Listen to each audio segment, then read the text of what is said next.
Hai, Assalamualaikum. Okay, saya Dr. Aliza dari Alia Medical Center. So, hari ni saya nak share sedikit tentang adrenal fatigue. Ada tak antara siapa-siapa yang pernah dengar pasal adrenal fatigue ni?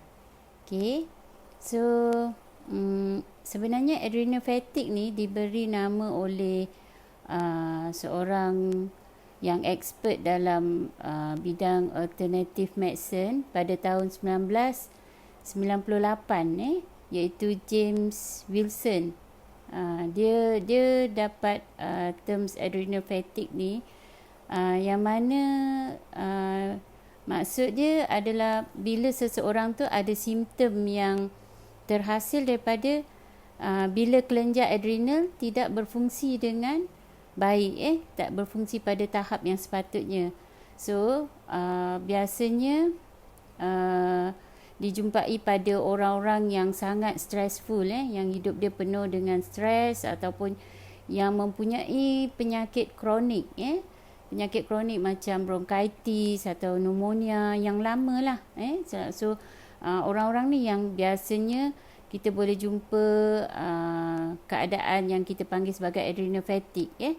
So kelenjar adrenal ni dia terletak di atas buah pinggang kita ataupun ginjal kita, ataupun kidney kita. So dia berbentuk seperti kacang walnut, so terletak atas buah pinggang. So kelenjar adrenal ni dia menghasilkan hormon yang kita panggil sebagai kortisol dan juga adrenalin, yang mana untuk bertindak waktu kita stres atau waktu kita tengah panik ke, stres ke, kan. So ini yang kita gunakan waktu kita stres, hormon kortisol, hormon adrenalin. So bila dah terlalu lama sangat dengan stres, iaitu chronic stress, so kelenjar adrenal ni akan jadi penat, penat dan letih. So bila dia penat, letih, itu yang timbulnya simptom-simptom yang kita terdapat pada orang yang kita panggil sebagai adrenal fatigue. Okey. Apakah simptom, apakah tanda-tanda orang yang ada adrenal fatigue ni? Siapa tahu? So kalau kita tengok orang yang ada adrenal fatigue ni, dia akan pagi dia akan rasa letih tau. At least dalam sehari tu dia mesti minum kopi, lagi-lagi kopi yang ada gula, kopi yang ada gula untuk tingkatkan dia punya mood, mood sehari-hari itu. So itu satu tanda yang biasa kita jumpalah, orang yang kata dia tak boleh kalau tak dapat kopi. Kalau tak dapat kopi, dia akan rasa macam letih. Dia tak boleh berfungsi dengan baik sepanjang hari. Dan yang kedua, orang yang dia ada banyak benda nak buat, busy sangat. Kalau ikutkan banyak benda yang dia kena selesaikan. Tapi dia tak ada, orang kata tak ada urge atau tak ada dia kurang untuk bertindak, dia tak ada keinginan untuk bertindak. Dia tahu banyak kerja tapi dia tak boleh nak bertindak, dia kurang keinginan untuk bertindak tu. Itu pun orang yang ada adrenal fatigue, kita kena tengoklah, kalau kita rasa macam diri kita banyak benda kita nak buat tapi kita tak ada urge tu nak bertindak tu, kita macam malas, kita macam biarlah kan, macam tu. So kita kena fikirkan juga pasal adrenal fatigue, Dan yang ketiga adalah bila kita rasa susah bangun pagi, kita rasa susah bangun pagi. Sebenarnya kita tidur awal dah semalam, mungkin kita tidur pukul 10 kan, lepas tu dah pukul 6, pukul 7 masih rasa badan kita tu melekat kat katil, rasa macam kaki kita kena rantai, tak boleh nak bangun, terasa letih sangat. Itu pun tanda-tanda adrenal fatigue. Okey. So ada 3 simptom atau sign yang biasa terdapat pada adrenal fatigue. Dan yang keempat adalah perasan tak ada tak siapa-siapa yang rasa macam pagi-pagi dah mula nak marah? Ada orang sekeliling kita ke yang macam tu? Bila kita rasa macam, apa ni, pagi-pagi dia dah nak marah kan? So kita kena ingatkan, kita, ataupun kalau diri kita sendiri pun macam tu, pagi-pagi kita dah nak marah, kita kena fikir pasal adrenal fatigue ni. Okay? Lepas tu, kalau macam lepas makan tengah hari, kita rasa ngantuk sangat. Kalau kita dah dapat makan tu, kita rasa ngantuk sangat lepas makan tengah hari. Lepas lunch, kita rasa mengantuk. So, ini pun kita kena fikirkan juga. Dan lagi satu tanda dia, simptom yang biasa orang adrenal fatigue dapat adalah craving pada makanan yang masin, yang bergaram. Dia nak sangat makan makanan yang bergaram, yang masin. Dia suka sangat. So ini pun kita kena fikirkan juga. Okey. Saya cakap ni secara ringkas sajalah. Macam bila kita dah ada tanda-tanda ni, kita kena fikirkan dan kita kena check lah. Kita kena check apa sebenarnya yang terjadi. Yang betulnya kita kena fikirkan.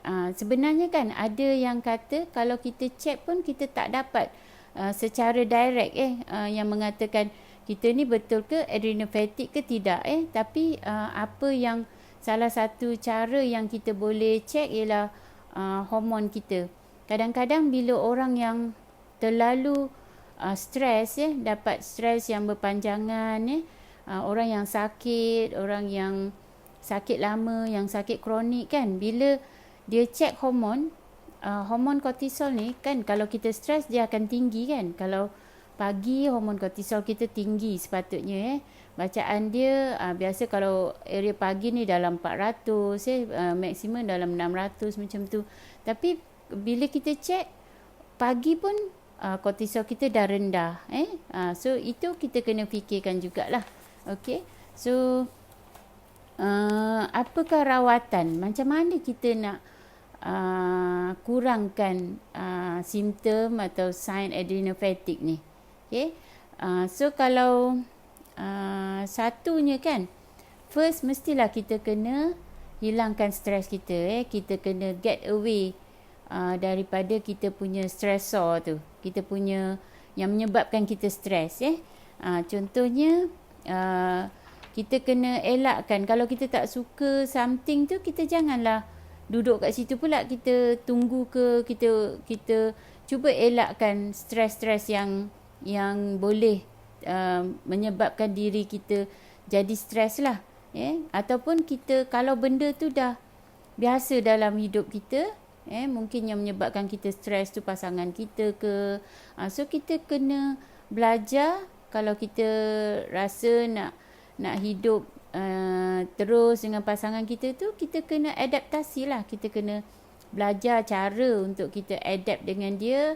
Ataupun macam yang saya diajar oleh saya punya mentor, kita kena belajar cara untuk meluahkan. Kalau kita rasa tak puas hati ke, kita rasa tertekan ke, kita kena pandai cara, apa orang kata, telling the truth. Kita beritahu pada siapa-siapalah orang yang menyebabkan kita stres tu, kita cakap apa yang kita tak suka. Kita cakap dengan cara yang baik ataupun pada masa yang sesuai. Okay?